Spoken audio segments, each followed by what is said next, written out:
although they didn't know that, and balanced another tray of champagne flutes. Around me, my mother's annual charity gala swirled with designer gowns and expensive perfume. The same event where, 1 year ago, they'd announced my sister Victoria's promotion to senior VP at Goldman Sachs. "Olivia, darling." Mom's voice carried that particular tone of gentle disappointment she'd perfected over the years. "The Ashworth's glasses are empty. Do try to keep up." I bit back a response about how the Ashworth's investment portfolio was currently being managed by one of my subsidiary companies. Instead, I just nodded and moved through the crowd with practiced grace. "Still playing waitress?" Victoria appeared at my elbow, resplendent in a red designer gown. "Though I suppose it's fitting. Weren't you doing something similar in London? Service industry or whatever?" If by service industry she meant running Morgan International, one of Europe's most successful private equity firms, then yes. But they didn't know about that. Just like they didn't know about the private jet waiting at the airport, or the fact that I owned this entire building. "Something like that," I murmured, moving past her with my tray. "Oh, and Olivia?" Victoria called after me. "When you're done with the drinks, Mother needs someone to help in the kitchen. The actual catering staff is too busy with the important work." Important work. Like preparing the food I was paying for through 3 different shell companies. This whole party, from the premium champagne to the crystal centerpieces, was funded by me, though the checks came from anonymous donors, to Mother's charity. "Olivia." Dad's voice boomed across the room. "Stop dawdling and get more ice. The Hendersons need their drinks refreshed." The Hendersons. I suppressed a smile, remembering how just last week their family company had desperately pitched to my firm for emergency funding. They didn't know that the mysterious CEO who'd declined their proposal was currently fetching their ice. My phone buzzed quietly in my pocket. A message from Marcus, my COO. "Tokyo deal closed. $50 million profit. Board wants to discuss expansion." I typed back quickly. "In meeting. We'll call later." Let them think I was in some boring business meeting. Better than explaining that I was serving drinks at my mother's party because they still saw me as their failed daughter. "Who could possibly be texting you?" Victoria appeared again, champagne glass dangling from her manicured fingers. "Your boss at that little import company?" Yes, the cover story they all believed. Poor Olivia working at some small trading firm, barely making ends meet. If they only knew that that little import company was just one tiny piece of my global financial empire. "Just work," I said vaguely. Speaking of work, Mom joined us, her diamonds catching the light. "Victoria just closed another major deal. 10 million in bonuses this quarter alone. Isn't that wonderful?" I nodded politely, not mentioning that I'd made more than that before breakfast this morning. "We're all so proud," Dad added, appearing with the Hendersons. "Victoria's showing everyone what a Harrison can achieve when they apply themselves properly." The Hendersons nodded appreciatively, though I noticed Mr. Henderson's hand shake slightly as he reached for a fresh glass of champagne. He was probably still stressed about his company's rejected funding request. "Unlike some people," Victoria said with a pointed look at my tray, "who never quite figured out their potential." Mom sighed dramatically. "We did try with Olivia. The best schools, all the right connections. But she insisted on doing things her way. Remember when she turned down that junior analyst position I offered her at Goldman?" Victoria laughed. "Said she wanted to explore other opportunities. Now look, serving drinks at parties. Though I suppose someone has to do it." I checked my phone again, this time seeing a message from my London office. "Urgent. Royal Family's private investment team requesting meeting tomorrow. Your jet is prepped and waiting." "See." Mom gestured at my phone. "Always distracted. No wonder she can't hold down a proper job." "Actually," I started, but Victoria cut me off. "Oh, let her check her phone, Mother. Probably trying to pick up extra shifts somewhere. We all know she needs the money." Dad shook his head sadly. "At least help out properly tonight, Olivia. The kitchen staff needs assistance with the cleanup." I felt something snap inside me. 3 years I'd been playing this role. 3 years of hiding my success, of letting them believe I was struggling while secretly building one of the largest private investment firms in the world. "I really should go," I said quietly. "I have a meeting." Victoria laughed loudly, drawing attention from nearby guests. "A meeting? At this hour? With whom? The night shift at some pub?" Olivia, Mom's voice turned sharp. You will stay and help clean up. It's the least you can do after we went to all this expense. All this expense. The expense that came directly from my accounts, filtered through enough shell companies to hide my involvement. The hired help doesn't leave until the work is done, Victoria announced to their appreciative audience. Isn't that right, sister dear? I looked around the room at all these people who thought they knew exactly who and what I was. The Hendersons, desperately trying to save their failing company. The Ashworths, whose investment portfolio I controlled. My sister bragging about deals that wouldn't cover my daily operating costs. My phone buzzed again. This time it was James, my head of security. Car is waiting downstairs. Pilot reports weather perfect for London flight. I looked at the tray in my hands, then at my family's smug faces. Maybe it was time to show them exactly who had been serving their champagne all night. Actually, I said, setting down the tray, I do have a rather important meeting to get to. More important than your mother's charity gala? Dad's voice rose with anger. More important than helping your family? Victoria smirked. Let me guess. Some late-night stock boy needs help counting inventory? I smoothed my dress and checked my watch. A Patek Philippe that cost more than Victoria's annual bonus. Something like that. Absolutely not. Mom stepped forward, her voice hard. You will stay and help clean up. That's all you're good for anyway. The room had gone quiet, guests watching the drama unfold with poorly concealed interest. Perfect. I smiled, reaching for my phone. Let me just make a quick call. The room fell silent as I dialed, all eyes watching this latest act of defiance from the family disappointment.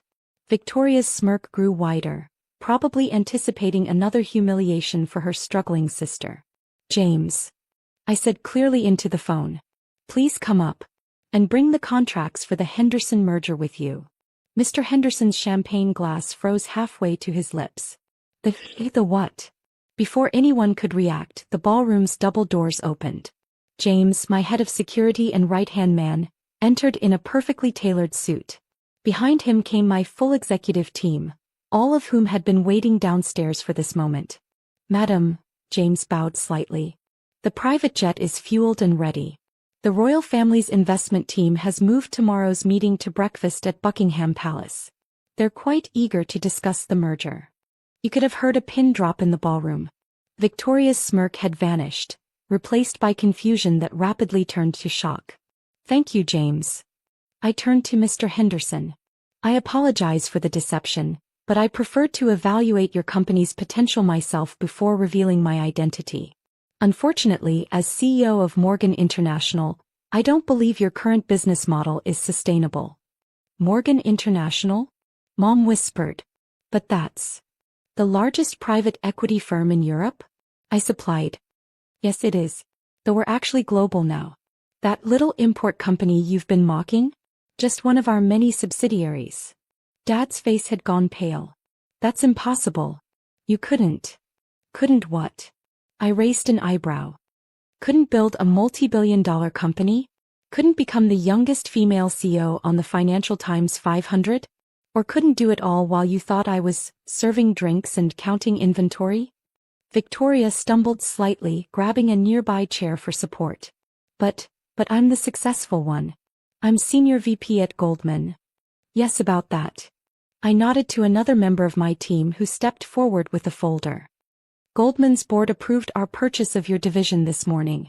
Effective next week, you'll be reporting to my Asia-Pacific director. Assuming we decide to keep you on. The whispers had started now, rippling through the crowd of elite guests as they realized exactly who had been serving their champagne all evening. This charity gala? I gestured around the opulent ballroom. Funded entirely by me through various shell companies. This building? I bought it last year. That champagne you've been drinking? From my personal vineyard in France.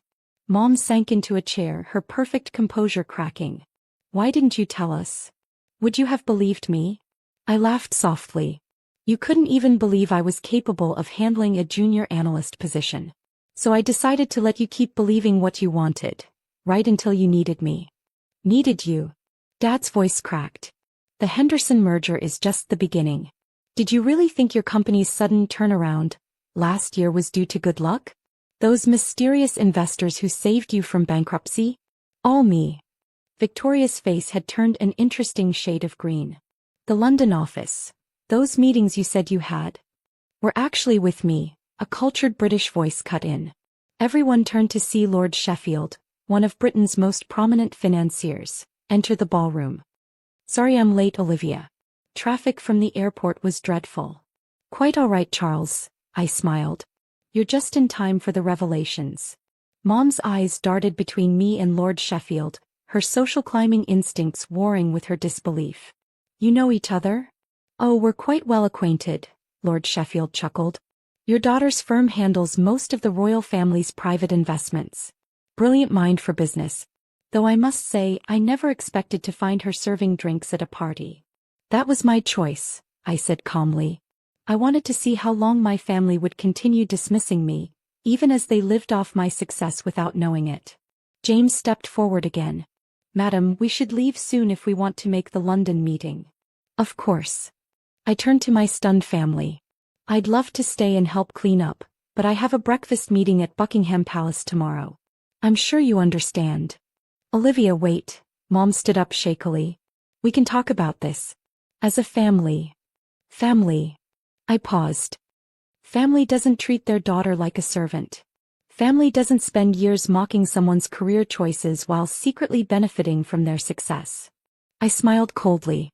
But don't worry, I'll have my office send over the bills for all the parties and anonymous donations I've funded over the years. Since family is so important to you.